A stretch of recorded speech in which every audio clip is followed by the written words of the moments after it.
오늘 아침을 여는 말씀은 전도서 10장 8절부터 11절까지의 말씀입니다.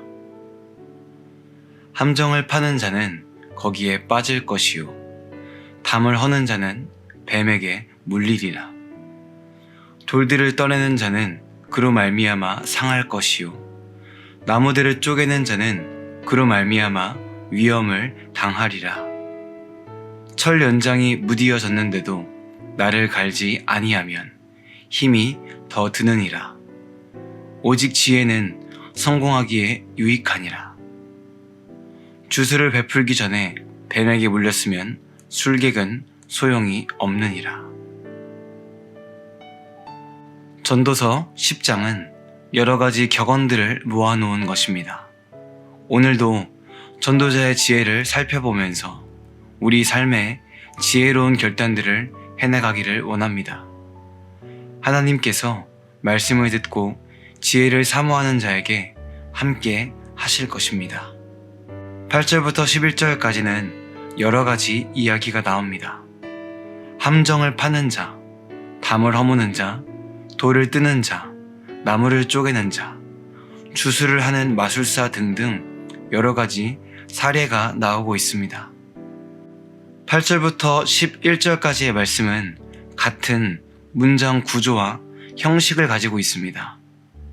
원어로 보면 의미가 약간 달라지는데요. 8절을 예로 들어보겠습니다. 함정을 파는 자는 거기에 빠질 것이요가 아니라 함정을 파는 자는 거기에 빠질 수도 있다가 됩니다. 확실히 그렇다라기보다 그럴 수도 있다라는 것입니다. 전도자는 이 구절을 통해서 세상의 모든 일의 불확실성에 대해서 이야기하고 있습니다. 모든 일은 그 미래가 불안하다는 것입니다. 우리는 늘 행동을 할 때 어느 정도의 결과를 예측하고 행동을 합니다. 하지만 그 예측이 틀릴 때도 있습니다. 우리의 삶은 사실 불확실한 것들 투성이라는 것입니다. 하지만 10절에서 전도자는 이렇게 말합니다. 오직 지혜는 성공하기에 유익하니라. 성공하기에 유익하다는 것은 무슨 뜻입니까? 행동한 대로 결과가 보장된다는 것입니다.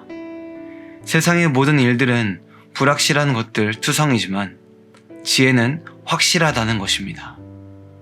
우리는 잠시 미래도 정확히 예측할 수 없습니다. 하지만 지혜의 가르침을 따라서 행한다면 정확히 그 결과가 이루어진다고 전도자는 말하고 있습니다. 전도자가 말하는 지혜는 무엇입니까? 전도서 전체가 말하는 지혜는 하나님을 아는 지식입니다. 하나님의 길을 따라가는 것, 이것이 지혜입니다. 세상이 말하는 길은 불확실한 것들 투성이지만 하나님을 따라가는 길은 언제나 확실하고 변하지 않는 길입니다. 사랑하는 성도 여러분, 우리는 많은 것을 예측합니다. 그대로 이루어질 거라고 맹신하기도 합니다. 하지만 우리가 원하는 대로 되지 않을 때가 참 많습니다. 그렇기 때문에 우리는 우리가 삶을 경영하고 이끌어가는 것보다 하나님께 우리의 삶을 맡겨드려야 합니다. 나의 방법이 아닌 하나님의 방법을 따르고 나의 생각이 아닌 하나님의 생각을 좇는 것. 이것이 불확실한 세상 가운데 살아가는 우리에게 하나님께서 주시는 구원의 길이자 생명의 길입니다.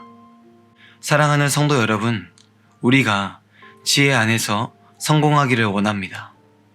세상이 말하는 불확실함 속에서 살아가는 것이 아니라 오직 지혜 안에서 하나님을 아는 지식 안에서 성공하기를 원합니다. 이 지혜가 여러분 가운데 언제나 가득 차 있어서 세상이 주는 한계와 불확실성을 이기고 언제나 하나님이 주시는 평안과 영원함 가운데 거하시기를 주님의 이름으로 간절히 소망합니다.